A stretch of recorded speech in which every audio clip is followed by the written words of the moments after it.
Hello YouTube and welcome back to the channel. I have been struggling with a little bit of a knee injury. It's like at the front of my knee, the anterior medial part of my knee, so right at the front and on the inside. I have this pain when I run and I'm pretty sure it's a little meniscal tear. I think during the summer I was doing lots of weight training, I was doing lots of squats and lunges, kind of deep squats. And I think at some point during that I injured it somehow. And the symptoms are when I run, it was a case that when I was running, it would feel a little bit sore, like maybe 2 or 3 out of 10. But then the next day it would be really, really sore to the point where I could barely walk. And then the day after that it would be quite sore, I wouldn't be able to run. And then the third day I'd probably be able to run again just about. And then the whole process would start again. A day of a lot of pain, not able to run. The second day, a little bit of pain. And I kind of grumbled on with that for a little while, kept running a bit. Because I know from meniscal injuries that just rest is probably not the best thing in the world. So I tried to just keep it ticking over, hoping that it was a meniscal tear. So I've taken the appropriate action now to try and rehab it, and that's what this video is for. It's basically, I'm using a 4-week, very generic rehab program for an anterior knee pain. It could be meniscal tear, it could be medial knee ligament strain. The two of them are kind of in the same region of the knee. The rehab exercises for the two, whether it is a medial collateral ligament or a medial meniscal tear, the rehab is pretty much the same because you're trying to just rehab almost the same structures. So just to give you a little rundown of what I'm going to do, so this week it's just kind of 3 basic exercises that I'm going to demonstrate now, and just I work through those exercises. I try and keep it within like a little bit, there will be a little bit of pain but not a huge amount of pain. For the first week when I was doing these, so this is my second week of doing these phase 1 exercises. It's called this phase 1. So last week I just did them. I also tried to keep doing, I try to run about 10-15 minutes every day because I can run. Basically what I'm doing at the moment is I run up to the point where I feel that I shouldn't run anymore. And at the moment, at the first couple of runs, that was like 6 or 7 minutes, and then I got up to 10-12 minutes, and now it's up to about 20 minutes. I can kind of run very easy for 20 minutes with a bit of pain, but knowing that I can do that. And I know that kind of when I get to the end of that, that if I do any more, it's probably going to be more regressive than progressive. So it's probably about progressive to go to about 20 minutes. So I'm certainly not stopping running, but I have reduced my running a huge amount.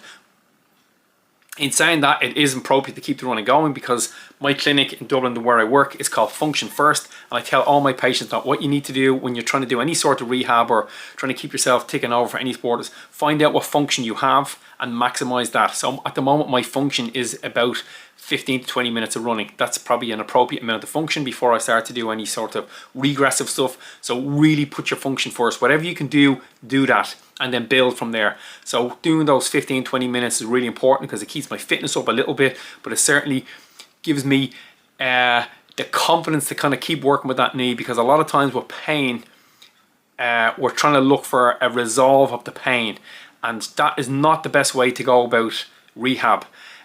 Rehab should not be about I didn't have pain, now I have pain, I need to get rid of the pain, because that's following that model is almost certainly going to lead you to prolonged process and negative outcomes, I would say. What I try to tell my patients when I do any sort of rehab physio with them is to try and build back the confidence in whatever joint or structure it is that's injured. So for me, it's my left knee, it's the meniscal injury that I think I have. So through these course of exercises that I'm going to demonstrate now, really what I'm trying to do is just get my confidence back that that knee is still able to do the things that it should do, and I'm going to maximize whatever function I have in that knee. And by maximizing the function and building up the confidence, that therefore will then reduce the pain and enable me to get back to running the way I want to.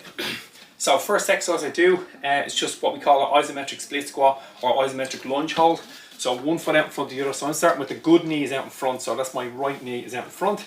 And then I just drop it down into that appropriate position. So the back knee has a good bend in it, but it's not going all the way down to the floor. And then I'm just going to hold it there for a minute. So it's okay to let that front knee just drift past the ankle just a little bit. Back heel is off the floor, and just try and hold that in that steady position. Try not to let it wobble too much. And then just hold it there, and as I hold it I can feel the tension building in the front of that quad. I can feel that left meniscal tear, just a slight bit, like a half or 1 out of 10 bit of pain, and then just hold it in that position and relax, and just come up out of that slowly, turn around almost straight away, left leg out, right leg drop back, and then from there I'm just going to drop it down so that right knee is going down towards the ground. This time the symptomatic leg is in front, and I can feel that tension coming across the front of that leg. So it's just in here where I feel it. I'm just going to hold it in that position again for the 30 seconds. Right heel is off the ground, obviously toes pushing into the ground, just dropping the weight kind of a diagonal way down towards the front of that left heel. And then, like I said, I'll just hold it there for that 1 minute. And relax out of that, come back up straight. From there, I'll go straight into the second exercise.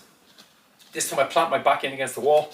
I bring my 2 feet out, feet a little bit more than shoulder width apart, and then I'm just going to drop it down into a squat position and then just hold it there. Again, I'm going to go for about a minute. I've got about a 90-degree bend at my legs. I can feel just in here where the pain is. It's again maybe 1 out of 10. I just hold it in that position. Try to let the arms loose. And now as I'm holding there, I can feel the front of these quads are starting to fire. I can really start to feel that tension building. Weight has all gone down through my heels. My back is resting against the wall. I'm just going to hold it there. Again, I'm going to go for about a minute. And relax. So just come up out of that. I just like to squat up and then use the hands to push in against the wall. So on that one, I can really feel the burn on that one, really working across the front of those quads. So they're definitely getting a bit of a workout doing that. The third and last exercise then for that is just to get the single leg bridge. So what I do is I lie back flat. I bring my 2 feet up onto a chair. I like to move my hands back behind my head. And then from there, what I'm going to do is just lift up my pelvis up off the ground. And then I'm going to start off, I'm going to bring the symptomatic leg up. So I'm holding with the non-symptomatic leg. And I just hold in that position again. I'm going to go for about a minute. And relax. I'll just drop that down. And then from there, I'll switch on to the other side. When I hold that exercise, I can really feel it working the kind of distal hamstring tendon. So that semimembranosus, semitendinosus attachments down into the back of the tibia. I can really feel them tightening up as I do that. So up again into the symptomatic leg. So this is working the left leg this time. So left leg's going to push up and hold. So we'll just keep it there. So lower back is right off the ground. Glutes are nice and loose. Hamstring is definitely a bit tight. This is the hamstring I'm working. If I wanted it to work it, hamstring a little bit more, I could push the chair away. But that's kind of feels about perfect amount for me because I want to get that distal tendon of the hamstring to be contracted, and that seems to be about the right distance for me. And then I'm just going to hold it there for that minute altogether. And relax, just drop it down.